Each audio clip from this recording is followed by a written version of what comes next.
Good morning all of you. आपका स्वागत है आपके अपने यूट्यूब चैनल पे। मैं गौरव सक्सेना आरबी क्लासेस परिवार की तरफ से आपका हार्दिक स्वागत करता हूं। दोस्तों, आज का जो क्वेश्चंस है वो 10 क्वेश्चंस महत्वपूर्ण हैं। आपको मैं इस चीज़ के लिए धन्यवाद देना चाहता हूं कि कल जो मॉक टेस्ट हुआ था आप सब ने बहुत अच्छा कमेंट्स किया, बहुत अच्छे क्वेश्चंस आप सब ने बताए, इसके आंसर भी आप सब ने बहुत अच्छे से क्लियर किए। मैं इस चीज़ के लिए बहुत धन्यवाद देना चाहता हूँ आपको कि आप सब मेहनत कर रहे हैं, आप सब स्ट्रगल कर रहे हैं। तो मैं आपको यहां पर बताना चाह रहा हूं कि आज जो 10 महत्वपूर्ण क्वेश्चंस हैं वो क्वेश्चंस आपके कॉम्पिटिटिव एग्जाम्स में जो फाइट होने वाले हैं क्वेश्चंस, उसको आप अटेम्प्ट कीजिए और साथ ही साथ उसका आंसर भी आप अपने कमेंट्स में मेंशन जरूर करते रहिएगा। तो दोस्तों, मैं यहां पर क्वेश्चंस की शुरुआत करने से पहले मैं कुछ मोटिवेशनल वर्ड्स के साथ मैं यहां पर आपको प्रस्तुति देना चाहता हूं। मैं तो यहां पर कह रहे हैं कि देखिए, माननीय इट मीन्स गणपति बप्पा मौर्य जो कहते क्या है, सर्वे भवन्तु सुखिनः सर्वे सन्तु निरामया सर्वे भद्राणि पश्यन्तु मा कश्चित् दुर्भाग् भवेत्।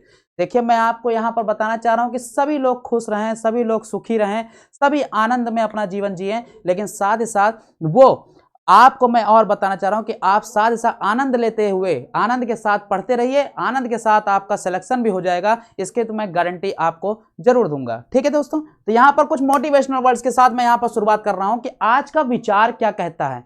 आज का विचार क्या कह रहा है कि लोग क्या कहेंगे या सोचकर जीवन जीते हैं, भगवान क्या कहेंगे, क्या कभी इसका विचार किया?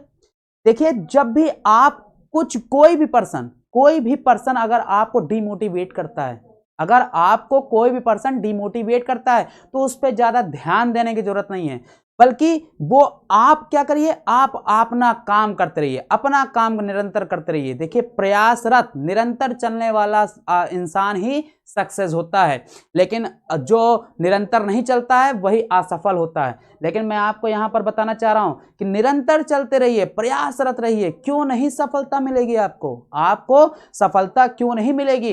देखिए, सफलता आपको मिलेगी जरूर, लेकिन बस कारण यह है कि आप बस लोगों के ऊपर ध्यान न दीजिए, क्योंकि कभी किसी एक गायक ने एक बात भी कही थी, क्या कही थी कि लोगों का काम है कहना। ठीक है, तो आप सब बस इसी तरह काम करते रहिए, लोग क्या कहते हैं उसको आप छोड़िए, लेकिन जिस दिन आप सक्सेस होंगे उस दिन जिसने आपके लिए ऐसे कमेंट्स या ऐसी बातें जो आपको डिमोटिवेट करने के लिए कही थी वो चुप हो जाएंगे। ठीक है, तो इसी के साथ मैं यहां पर शुरुआत कर रहा हूं। पहले क्वेश्चन के साथ हम और आप शुरुआत कर रहे हैं। पहला क्वेश्चन यहां पर क्या कह रहा है, जरा ध्यान दीजिएगा। पहला क्वेश्चन यहां पर क्या कह रहा है? कह रहा है कि पहला क्वेश्चन कि हाल ही में किस देश के राष्ट्रपति ने H1 वीजा धारक भारतीयों को दी है? H1B क्या है? देखिए, H1B का मतलब यह है कि जो भारत के लोग जो बिजनेस के सिलसिले से या किसी वर्क के तौर पर जो वहां भारत में जाते थे, अमेरिका में जो जाते थे, उनके लिए ही H1B वीजा के तौर पर आपके देश के, मतलब इट मीन अमेरिका देश के राष्ट्रपति जो बाइडेन जी ने H1B वीजा धारक भारतीयों को क्या किया है? दिया है। तो यहां पर बात कही जा रही बिजनेस के तौर पर, ठीक है, बिजनेस के तौर पर, और जो मतलब कि अस्थायी तौर पर जो वहां पर बिजनेस में कार्यरत करने के लिए ही जो भारतीय कार्यरत होने के लिए चाह रहे हैं अमेरिका में, उनके लिए H1B वीजा वहां पर लागू कर दी गई है। तो इसका ऑप्शन क्या है? तो वो ऑप्शन आपका क्या हो जाएगा? अमेरिका। ठीक है, अमेरिका आपका ऑप्शन हो जाएगा। ठीक है, तो यहां पर वही कह रहा है कि किस देश के राष्ट्रपति ने ऐसा किया है, तो अमेरिका के राष्ट्रपति जो बाइडेन ने क्या किया है? H1B वीजा धारक भारतीयों को शामिल करने के लिए, या वहां भारतीयों को इस चीज के लिए उन्होंने क्या किया है? दिया है, ये प्रावधान किया है कि H1B के अकॉर्डिंग भारतीय क्या हो सके, अपना बिजनेस यहां पर स्टार्ट कर सकें या अपने बिजनेस के लिए यहां पर अस्थायी तौर पर आ सकें। ठीक है, इतनी बात आपको क्लियर हुई? चलिए ठीक है, मैं नेक्स्ट क्वेश्चन पे आ रहा हूं, जरा ध्यान दीजिएगा। देखिए, नेक्स्ट क्वेश्चन आपका क्या कहता है? कह रहा है क्या कि हाल ही में किस बैंक ने डिजिटल करेंसी लाने पर विचार किया है? किस बैंक ने डिजिटल करेंसी लाने पर विचार किया, या डिजिटल करेंसी क्या है? जैसे अभी मैंने आपको कल की क्लास में बताया था, ठीक है, कल की क्लास में जैसे मैंने आपको इसका आंसर दिया था, तो डिजिटल करेंसी आखिर है क्या, यह चीज आपको मैं बताना चाह रहा हूं कि वो डिजिटल करेंसी जो कि आपको आपके वॉलेट पे नहीं दिखाई पड़ेगी, लेकिन आपके कंप्यूटर में वो चीज जरूर दिखाई पड़ेगी, ठीक है। तो वो डिजिटल करेंसी को लाने की बात यहां पर किस बैंक ने किया था? तो आपको मैंने कल इसका आंसर बता ही दिया था, तो लेकिन मैं फिर क्लियर कर दूं कि RBI, reserve bank of India. तो यहां पर देखिए, कल जो मैंने बताया तो था इसका आंसर, लेकिन मैंने यहां पर स्थापना भी बताई थी, एस्टैब्लिश, कि आखिर ये SBI bank, RBI bank, ICICI bank और केनरा बैंक ये आखिर कब एस्टैब्लिश्ड हुए थे? तो जरा इसका आंसर आप क्लियर करिए, इसका आंसर जरा आप क्लियर करिए। मैं कमेंट्स में देख रहा हूं, देखिए मैं आपको बता दूं कि एसबीआई आपकी 1955 में क्या हुई थी? स्टेबल हुई थी। SBI state bank of India की बात जो कर रहा है, ठीक है। फिर यहां कह रहा है कि आरबीआई कब हुई थी? तो आरबीआई आपकी 1935 में हुई थी, 1935 में आरबीआई स्टेब्लिश्ड हुई थी। फिर कह रहा है कि आईसीआईसीआई बैंक कब हुआ था? तो 1994 में। कब हुआ था दोस्तों? 1994 में। फिर कह रहा है कि केनरा कब हुआ था? तो केनरा जो है आपका 1906 में हुआ था। कब हुआ था? 1906 में केनरा बैंक की स्थापना हुई थी, ठीक है। तो यही कह रहा है कि डिजिटल करेंसी लाने पर कौन विचार किया, कौन भी बैंक ने? तो आरबीआई ने, ठीक है। आप सब कमेंट्स बस इसी तरह करते रहा करिए, साथ ही साथ ये भी जरा जरूर ध्यान दीजिएगा कि कमेंट्स को मैं पढ़ता भी हूं, तो जब भी मैं इस कमेंट्स को पढ़ूंगा तो उस कमेंट्स को मैं बताऊंगा, उनका नाम भी मैं लूंगा, जो जिन्होंने अच्छे मतलब कि जो बारीकियां मतलब इनमें जो जिन्होंने क्वेश्चंस का आंसर दिया है सही, उनका मैं नाम भी यहां पर पढ़ूंगा, ठीक है। तो आपको मैं बता दूं कि डिजिटल करेंसी के बारे में यहां कुछ फिगर के अकॉर्डिंग मैं यहां पर आपको बताना चाह रहा हूं, ध्यान दीजिएगा। फिगर के अकॉर्डिंग मैं आपको बताना चाह रहा हूं, देखिए यही है डिजिटल करेंसी। डिजिटल करेंसी के तौर पर यहां बात कर रहा है कि डिजिटल करेंसी जो है ये आपके कंप्यूटर से ही आपको शो किया जाएगा, कंप्यूटर से में ही आपको दिखाई पड़ेगा, ये आपके वॉलेट में नहीं रहेगा, ठीक है। तो इसीलिए डिजिटल करेंसी जैसे ई नेट बैंकिंग नहीं होती है, ई नेट बैंकिंग, तो उसके द्वारा ही ई नेट बैंकिंग के द्वारा ही आप किसी को ट्रांजैक्शन कर सकते हो, ठीक है। आप उसके अकाउंट में पैसा जो है ट्रांजैक्शन कर सकते हो आप, ठीक है। तो इसीलिए यहां पर डिजिटल करेंसी की बात यहां पर रखी गई है, किसके द्वारा? आरबीआई ने इस चीज को कहा है, ठीक। चलिए ठीक है, नेक्स्ट क्वेश्चन क्या कहता है, जरा ध्यान दीजिए। हाल ही में पुस्तक by many a happy accident recollection of life किसने लिखी है? सुमित्रा महाजन, हामिद अंसारी, मनमोहन सिंह, रंजन गोगोई। जरा आंसर क्लियर करते रहिएगा, आंसर इसका क्लियर करते रहिए कि पुस्तक by many a happy accident recollection of life किसने लिखी है? इसको जरा आप क्लियर करिए। तो मैं आपको बता दूं कि हामिद अंसारी ने। हामिद अंसारी कौन है? आपके पूर्व उपराष्ट्रपति, ठीक है। तो यहां पर कह रहा है कि पूर्व उपराष्ट्रपति आपके रह चुके हैं, कौन? आपके माननीय हामिद अंसारी जी, ठीक। तो यहां कह रहा है कि आखिर ये पूर्व तो थे, इनका कार्यकाल क्या था? तो इनको पहली बार 2007 से 2012 तक इनको उपराष्ट्रपति पद पर रखा गया, ठीक। लेकिन इनको यही एक ऐसे उपराष्ट्रपति दूसरी बार भी यही बने, दूसरी बार भी 2012 से 2017 तक ये फिर से क्या हो गए? ये उपराष्ट्रपति बन गए, कौन? आपके हामिद अंसारी, ठीक है। हामिद अंसारी जो कि आपके भारत देश के उपराष्ट्रपति के तौर पर यहां पर रखे जाते हैं, ठीक। तो यहां पर इनका ये तो कार्यकाल हो गया। सुमित्रा महाजन कौन है? ये 2014 से 2019 तक ये लोकसभा की स्पीकर थी। क्या थी ये लोकसभा की स्पीकर थी, ठीक। ये दूसरी वुमेन है, मैं फिर से बता दे रहा हूं, लोकसभा की दूसरी वुमेन। पहली वुमेन कौन है लोकसभा की? तो वो आपके मीरा कुमार जी हैं। मीरा कुमार जी 2009 से 2014 तक, 2009 से आपके 2014 तक ये कार्यकाल इनका था, मीरा कुमार जी का। मीरा कुमार जी। अगर आपसे यह भी क्वेश्चन पूछ सकता है कि आखिर लोकसभा की पहली महिला स्पीकर कौन है, तो वो आपकी मीरा कुमार, ठीक, जिनका कार्यकाल 2009 से 2014 तक का है, ठीक। फिर आपसे पूछ सकता है कि लोकसभा की दूसरी महिला लोकसभा स्पीकर कौन थी, तो वो आप कौन थी, आपके सुमित्रा महाजन। तो सुमित्रा महाजन जी का कार्यकाल कितना है, 2014 से 2019, ठीक है, इतनी बात आपको। और आज लोकसभा के स्पीकर कौन है, ओम बिरला जी, ठीक है, इतनी बात आपको क्लियर हुई। फिर कह रहा है कि हामिद अंसारी जी की बात कर रहा है, तो हामिद अंसारी जी पूर्व उपराष्ट्रपति, ये आपके 2 बार कार्यकाल हुआ था इनका, 2007 से 2012 तक और 2012 से 2017 तक। लेकिन मैं साथ ही साथ मनमोहन सिंह जी की भी मैं बात करूंगा। मनमोहन सिंह जी ये आपके पूर्व प्रधानमंत्री रह चुके हैं। इनका कार्यकाल 2004 से 2009 तक, ठीक। फिर 2009 से आपके 2014 तक का इनका कार्यकाल था। समझ में आया, इनका कार्यकाल था। ये यहां के प्रधानमंत्री थे, भारत के पूर्व प्रधानमंत्री।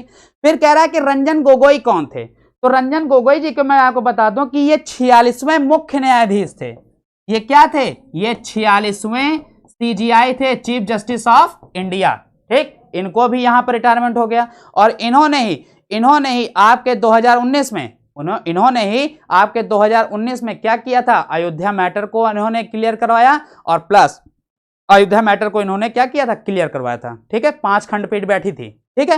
इतनी बात आपको क्लियर हो रही है, इतनी बात आपको आंसर क्लियर हुआ। सुमित्रा महाजन, हामिद अंसारी, मनमोहन सिंह, रंजन गोगोई, जिन्होंने पुस्तक बनाई थी by many a happy accident recollection of life, ठीक है। इतनी बात आपको क्लियर हुई। चलिए ठीक है, नेक्स्ट क्वेश्चन यही है आपके हामिद अंसारी जी, जो आपके देश के उपराष्ट्रपति थे, मतलब कि इट मींस ये उपराष्ट्रपति आपके पूर्व उपराष्ट्रपति आपके हामिद अंसारी जी हैं ये, ठीक है, ठीक है। चलिए ठीक है, नेक्स्ट क्वेश्चन क्या कहता है कि हाल ही में इसरो के अध्यक्ष के सिवान का कार्यकाल कितने साल के लिए बढ़ा दिया गया है। ये चीज मैंने आपको कल के क्वेश्चन में ही क्लियर कर दिया था, ठीक है। लेकिन इसका आंसर जरा आप क्लियर करते रहिए कि के सिवान का कार्यकाल कितने साल के लिए बढ़ाया गया है, तो वो आपके मतलब 1 साल के लिए इनको क्या किया गया है, बढ़ा दिया गया है, ठीक है। लेकिन मैं आपको फिर से यहां क्लियर कर दूं कि 14 जनवरी 2021 को इनका कार्यकाल खत्म हो रहा था, जैसे मैंने कल की क्लास में बताया था।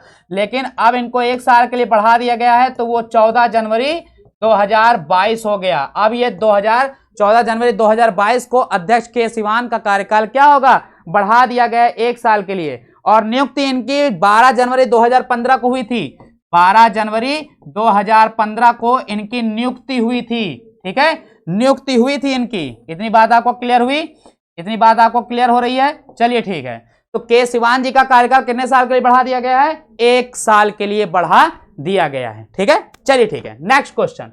मैं आपको के सिवान जी की तस्वीर भी दिखा दे रहा हूं कि यही इसरो चीफ है, इंडियन स्पेस रिसर्च ऑर्गेनाइजेशन की चीफ है ये। इन्हीं को ही 1 साल के लिए कार्यकाल इनका बढ़ा दिया गया है। ये कब रिटायरमेंट होने वाले थे, ये आपके 14 जनवरी 2021 को रिटायरमेंट होने वाले थे, लेकिन अब 1 साल जब बढ़ा दिया गया है तो 14 जनवरी 2022 को, मतलब इट मींस 2022 को इनका रिटायरमेंट डे है, ठीक है, ठीक है। चलिए नेक्स्ट की बात यहां क्या कर रहा है, क्वेश्चन क्या कह रहा है, हाल ही में केंद्रीय मंत्रिमंडल ने स्वदेशी रूप से विकसित मिसाइल के निर्यात को मंजूरी दी है, ठीक। कह रहा है कि हाल ही में केंद्रीय मंत्रिमंडल ने स्वदेशी रूप से विकसित मिसाइल के निर्यात को मंजूरी दी है। तो आखिर वो कौन सा मिसाइल है जो कि निर्यात करने की बात कर रहा है। निर्यात करने का मतलब भेजना, किसी दूसरे देश में भेजना, ठीक। आयात का मतलब क्या होता है, किसी दूसरे देश से आना, ठीक है। तो आयात निर्यात ये चीज जरा जरूर ध्यान दीजिएगा। तो वो पृथ्वी, आकाश, नाग, तेजस। तो जरा इस चीज को क्लियर करिए, इस चीज को जरा क्लियर करिए कि कौन होगा आखिर इसका आंसर। तो मैं आपको बता दूं कि आकाश है, ठीक। आकाश जो है, आकाश मिसाइल, यही आपके केंद्रीय मंत्रिमंडल ने स्वदेशी रूप से विकसित कर मिसाइल के निर्यात को मंजूरी दी है, ठीक है। इतनी बात आपको क्लियर हुई, आकाश। फिर कह रहा है कि पृथ्वी का सफल परीक्षण कब हुआ था। तो पृथ्वी का जो सफल परीक्षण हुआ था तो 25 फरवरी 1988 को हुआ था। 25 फैब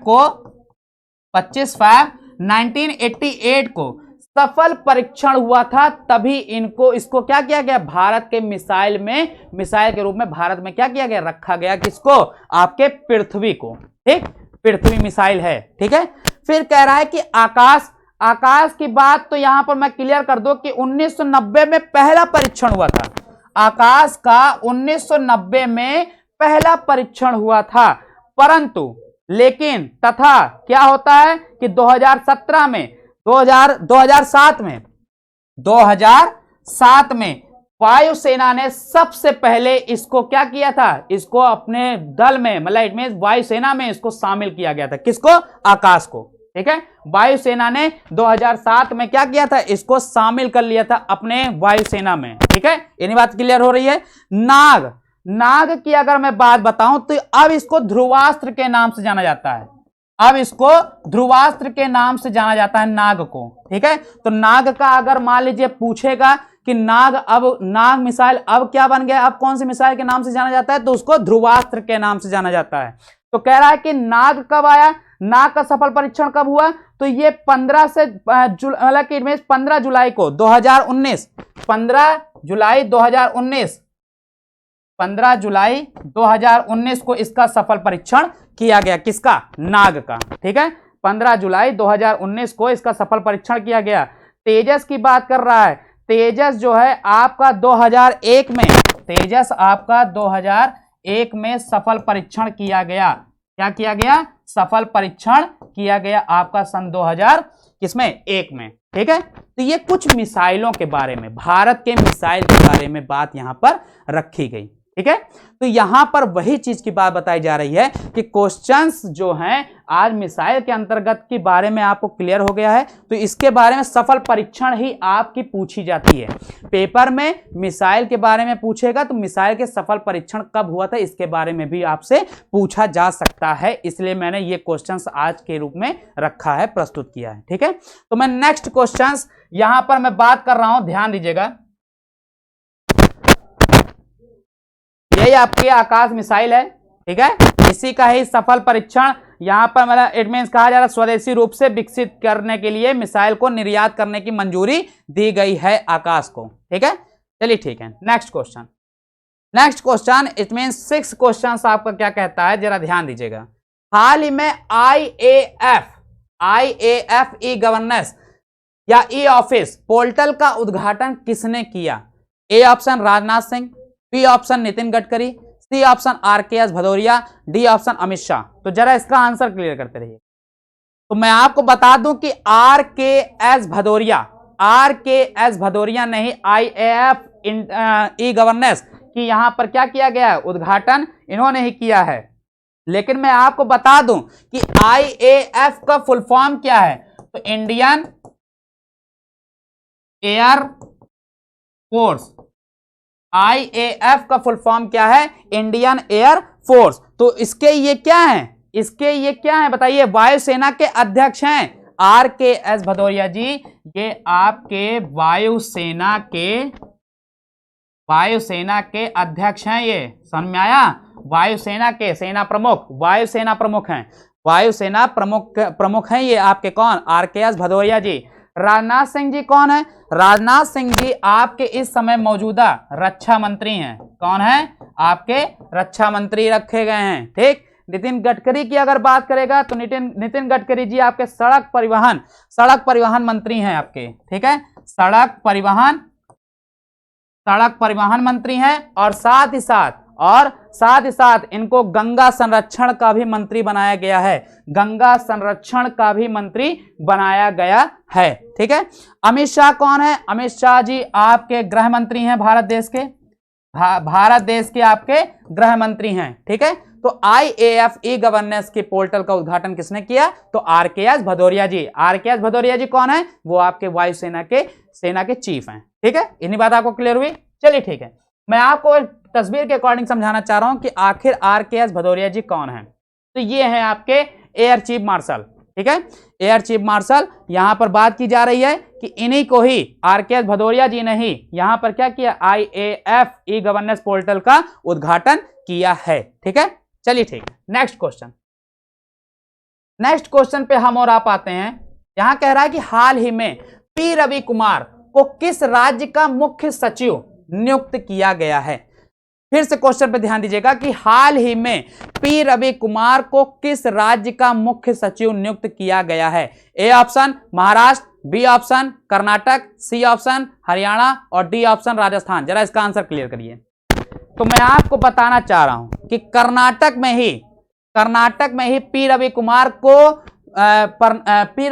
को कर्नाटक राज्य का ही मुख्य सचिव नियुक्त किया गया है। ठीक है, फिर लेकिन साथ ही साथ यहां कह रहा है कि पी रवि कुमार को जब मुख्य सचिव के रूप में नियुक्त कर दिया गया है तो इन सबके जो सीएम है, सीएम के बारे में भी मैं आपको यहां पर क्लियर करना चाह रहा हूं कि महाराष्ट्र के जो सीएम है वो आपके उद्धव ठाकरे जी हैं, कर्नाटक के जो सीएम है वो आपके बीएस येदियुरप्पा जी हैं। ठीक है, हरियाणा के जो हैं ये मनोहर लाल खट्टर जी हैं आपके सीएम। ठीक है, राजस्थान के जो सीएम है वो आपके अशोक गहलोत जी हैं। तो इसीलिए मैं यहां पर सीएम के बारे में जानकारी आपको दे दिया करता हूं। कारण क्या है कि आप सब बस भूलिए नहीं, क्योंकि देखिए कभी भी एक चीज का ध्यान दिया करिए कि छोटी सी चीज को जब हम और आप छोटी सी चीज को क्या करते हैं, इग्नोर कर देते हैं। हम सोचते हैं कि अरे कोई बात नहीं, ये क्वेश्चंस पूछेगा नहीं दोबारा मुझसे, ऐसा क्वेश्चंस आएगा भी नहीं। ऐसा नहीं है, वही क्वेश्चंस बाद में आपको क्या करता है, वही क्वेश्चंस आपसे एग्जामिनेशन रूम में पूछता है और आप और हम क्या करते हैं, उस चीज को हम लोग ध्यान ना देते हुए हम लोग क्या करते हैं, उसको आंसर को आखिरकार गलत टिक लगा देते हैं या तो छोड़ देते हैं। समझ में आया? तो इसलिए छोटी छोटी चीजों पर भी आप ध्यान जरूर दीजिए। चलिए ठीक है, मैं आपको बताना चाह रहा हूं कि पी रवि कुमार आखिर हैं कौन। ठीक है, पी रवि कुमार आखिर आपके हैं कौन। तो पहले मैं इसको इरेज कर दूं तब मैं आपको आगे दिखा रहा हूं पी रवि कुमार आखिर हैं कौन। यही हैं आपके पी रवि कुमार जी, जिनको आपको बताया जा रहा है कि कर्नाटक में ही मुख्य सचिव के रूप में नियुक्त किया गया है आपका। ठीक है, इतनी बात आपको क्लियर हुई। चलिए ठीक है, मैं नेक्स्ट क्वेश्चन पे आ रहा हूं, जरा ध्यान दीजिए। नेक्स्ट क्वेश्चन आपका क्या कहता है, हाल ही में कौन सा संगठन ग्रीन पॉपुलेशन तकनीक विकसित कर रहा है। कौन कर रहा है आखिर ग्रीन प्रोपल्सन तकनीक विकसित कर रहा है आखिर कौन। तो डीआरडीओ, इसरो, बार्क, नासा। बताते रहिए, जरा क्लियर करते रहिए। तो मैं आपको बता दूं कि इसरो ही जहां के चीफ हैं के सिवान जी। ठीक है, तो इसरो ने ही क्या किया है, इसरो ने ही ग्रीन प्रोपल्सन तकनीक विकसित करने की बात को रखा जा रहा है। ठीक है, विकसित ये कर रहे हैं। ठीक है, कौन, इसरो। तो मैं आपको बता दूं कि डीआरडीओ का यहां पहली बार आया है डीआरडीओ। तो डीआरडीओ और बार्क यहां पर पहली बार आया, तो मैं इनको फुल फॉर्म यहां पर क्लियर कर देना चाह रहा हूं। ठीक है, तो यहां कह रहा है कि डीआरडीओ का फुल फॉर्म क्या है, डिफेंस रिसर्च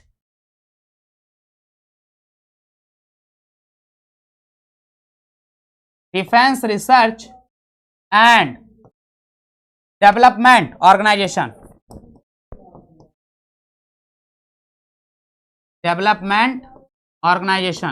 ठीक है, ये आपका डीआरडीओ का फुल फॉर्म है, defence research and development organisation. ठीक है, बार्क की बात कर रहा है तो बार्क का फुल फॉर्म है Bhabha atomic research centre. Bhabha atomic research centre. ठीक है, ये आपका कुछ इसका फुल फॉर्म है। ठीक है, बार्क का अगर फुल फॉर्म पूछेगा तो भाभा एटॉमिक रिसर्च सेंटर, फिर आपसे डीआरडीओ का पूछेगा तो defence research and development organisation, लेकिन इसरो का पूछेगा तो इंडियन स्पेस रिसर्च ऑर्गेनाइजेशन, ये तो मैंने आपको बताया था। फिर कह रहा है कि नेशनल एरोनॉटिक स्पेस एजेंसी, इसके बारे में मैंने आपको बताया था। कहां पर, एडमिनिस्ट्रेशन, यहां पर नासा का फुल फॉर्म मैंने बताया था। तो इस नासा मतलब इट मींस वही चीज क्वेश्चन पूछा जा रहा है कि क्वेश्चन को आप ध्यान देते रहिए, साथ ही साथ ऑप्शन को भी। तो यहां पर जो डीआरडीओ का फुल फॉर्म भी आपसे पूछ सकता है, इसलिए मैंने यहां पर आपको क्लियर कर दिया। इसरो का पूछा जाता है, जो आपको मैंने कई बार समझाया है इसरो का फुल फॉर्म क्या होता है। बार्क का मैं फुल फॉर्म यहां पर इसलिए क्लियर करता हूं क्योंकि मान लीजिए इनकेस ये भी पूछ सकता है आपसे। नासा का फुल फॉर्म मैंने आपको बताया था, कई बार मैंने आपको समझा दिया नासा का फुल फॉर्म, ठीक है। तो यहां क्वेश्चंस क्या कह रहा है कि हाल ही में कौन सा संगठन ग्रीन प्रोपल्सन तकनीक विकसित कर रहा है, तो वो आपके इसरो हैं, ठीक है, इसरो। तो यहां पर मैं इसरो चीफ की यहां पर मैं फोटो के साथ तस्वीर आपके साथ प्रस्तुत करना चाह रहा हूं कि इन्होंने ग्रीन, यहीं पर ही आपके ग्रीन प्रोपल्सन टेक्नोलॉजी की यहां पर शुरुआत की, आपके किसने, यहां पर आपके के सिवान जी ने, इसरो चीफ, ठीक है। चलिए ठीक है, next question 9 and second last पूछ रहा है कि हाल ही में पॉडकास्ट नेटवर्क बाउंड्री का अधिग्रहण किसने किया है। तो जरा आप इसको बताते रहिए, किसने आखिर किया होगा, गूगल ने, अमेजॉन ने, फेसबुक ने या ट्विटर ने, इसको जरा आंसर क्लियर करते रहिए। तो हम बता दें आपको कि अमेजॉन ने ही यहां पर पॉडकास्ट नेटवर्क के रूप में अधिग्रहण किया है, किसने, अमेजॉन ने, ठीक है। तो मैं आपको यहां क्लियर करता चल रहा हूं कि गूगल के जो मालिक या मालिक के रूप में अगर मैं बात करूं, गूगल का मालिक कौन है, सुंदर पिचाई, यही आपके क्या है, गूगल के मालिक हैं। अमेजॉन के कौन है, दुनिया का नंबर 1 अमीर रिचेस्ट पर्सन जेफ बेजोस जी हैं, क्या है आपके अमेजन के चीफ, मतलब इट मीन सॉरी अमेजन के मालिक, ठीक है। फेसबुक के आप पे कौन है, मार्क जुकरबर्ग,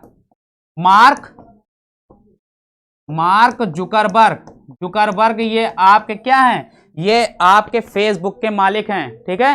ट्विटर के कौन है, ट्विटर के हैं जैक पैट्रोक डोर्से,